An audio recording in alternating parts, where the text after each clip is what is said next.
Extremely interesting experiment they did with their masks, and they found the same black fibers that we've covered in numerous videos, and they did a hydrogen peroxide test, and I wanted to share this with everybody.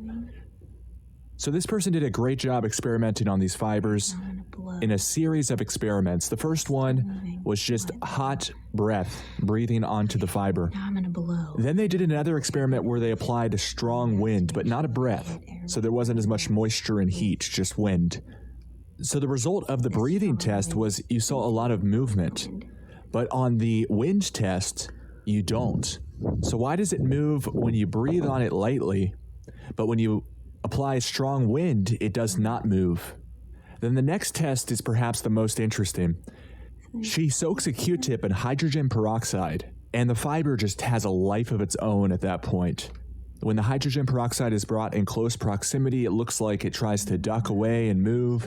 It also at times looks like it's trying to see what's going on, for lack of a better term, and get close to the Q-tip. But this is just a fascinating experiment that she does.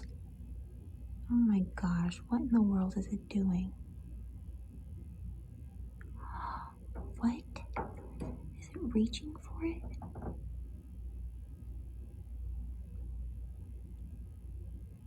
Oh my gosh, what in the world?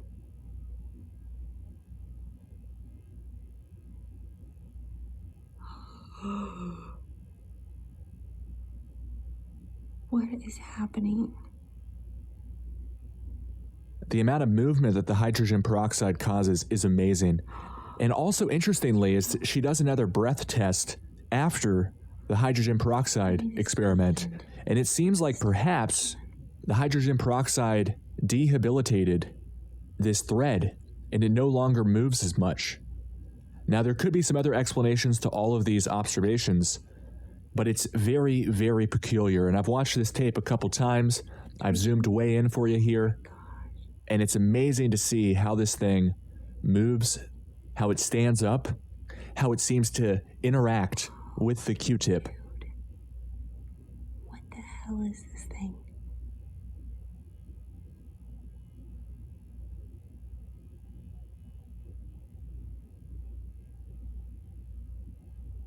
What the hell is it doing?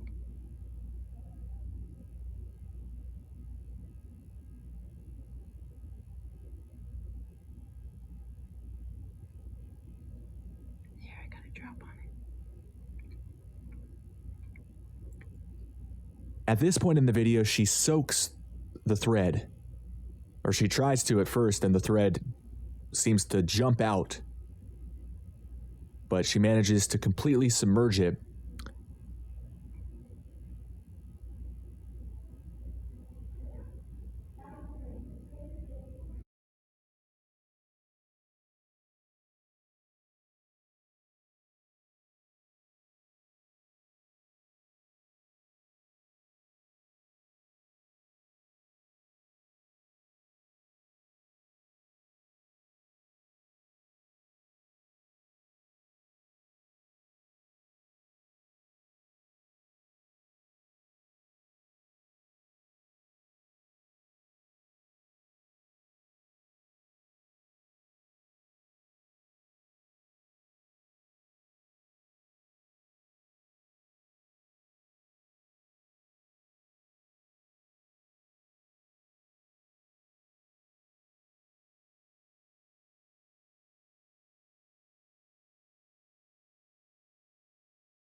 And then she gets a standard dry Q-tip to see what happens. Q-tip on it. And she pushes into this droplet of hydrogen peroxide, and the thread lashes on See if it's still there. to the Q-tip. Look at It's very, very interesting. And you can see it actually move around while on the end of this Q-tip.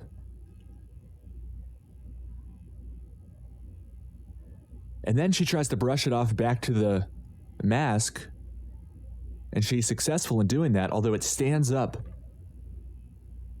stands straight up, And then perhaps one of the most interesting parts of this experiment, the mostly dry Q-tip, I guess it's got a bit of hydrogen peroxide on it, is brought back down.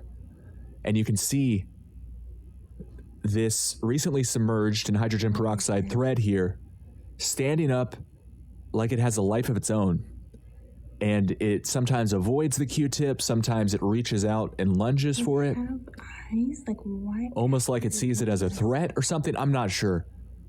But it's not hard to imagine that these little threads, especially given how much they respond to moisture and their placement on these masks, which people are strapping across their face, it's not hard to imagine that these could end up in people's breathing passageways or lungs. This is very concerning to me. I really can't shake the feeling that this is something that's alive, or it's some sort of high-tech thread. Some people might bring up static or a draft in the room, but I think her breathing and wind tests are very helpful in ruling those out, in my mind at least. So isn't this fascinating to see how it almost is fighting, and she says it in her video as well, it seems like it's fighting the Q-tip. And then it latches back on, and then it almost seems to like jump off to one side. Its movement seems erratic and frankly unexplainable, under the assumption that this is just a thread. Oh my god. He's literally fighting my Q-tip.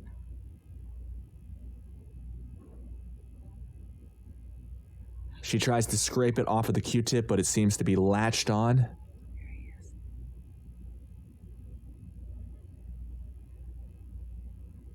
Very, very interesting and concerning. Now, I really don't know what this thing is, but I think she found a very interesting lead about the hydrogen peroxide. It seems to really stimulate the movement of this thing. And then, after a little bit, though, she does another breathing test. She applies more warm breath, and it moves, but not in the same way it was before at the beginning. So she reckons that perhaps the hydrogen peroxide weakened the thread. Is he done moving? I'm gonna put a hot breath. Thank you all for watching, and thank you to the person who sent me this. And if you haven't seen the documentaries I've put out about these mask fibers, definitely go check them out at timtruth.com to see some more examples of these very strange worm-like, seemingly living, or at least moving, worm-like black fibers.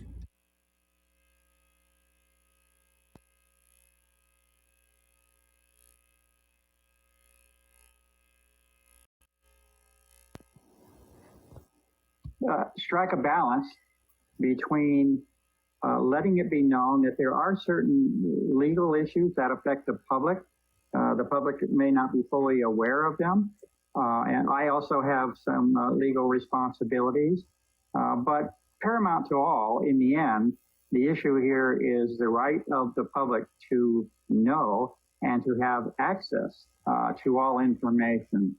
And particularly on the harm issue, potential harm, I do not wish for anyone to be subject to any liability of any kind. So I think a public disclosure under a controlled environment is the best way that I can accomplish that. The second thing I want to speak of is what would be helpful, and that is an attempt, at least, was certainly made to make each of you aware of a document. It is a 72-page document. That 72-page document is probably the most succinct history of topics of research of the Institute that exists. That transcript is of a presentation that I gave in Santa Fe, New Mexico in April of 2019. I simply will not have time to go over the material in that document. What we're speaking of today will be, again, the latter 2 years of unpublished work primarily. This document that I'm speaking of, this transcript of this presentation, is a document that covers really all published work prior to the last 2 years. It would be extremely beneficial if you have been able to familiarize yourself with that document, at least at some general level, as to the types of topics that are included in it. Underlying that 72-page document are at least 350 research papers over the last 20 years, and they probably amount to 2,000 to 3,000 pages of material of published work. So I understand that we can't be familiar at that level at this time. So my goal is to let you know that the material exists and where to get it. But the transcript document would be particularly beneficial because we simply will not have time to cover that material or even answer questions about it particularly.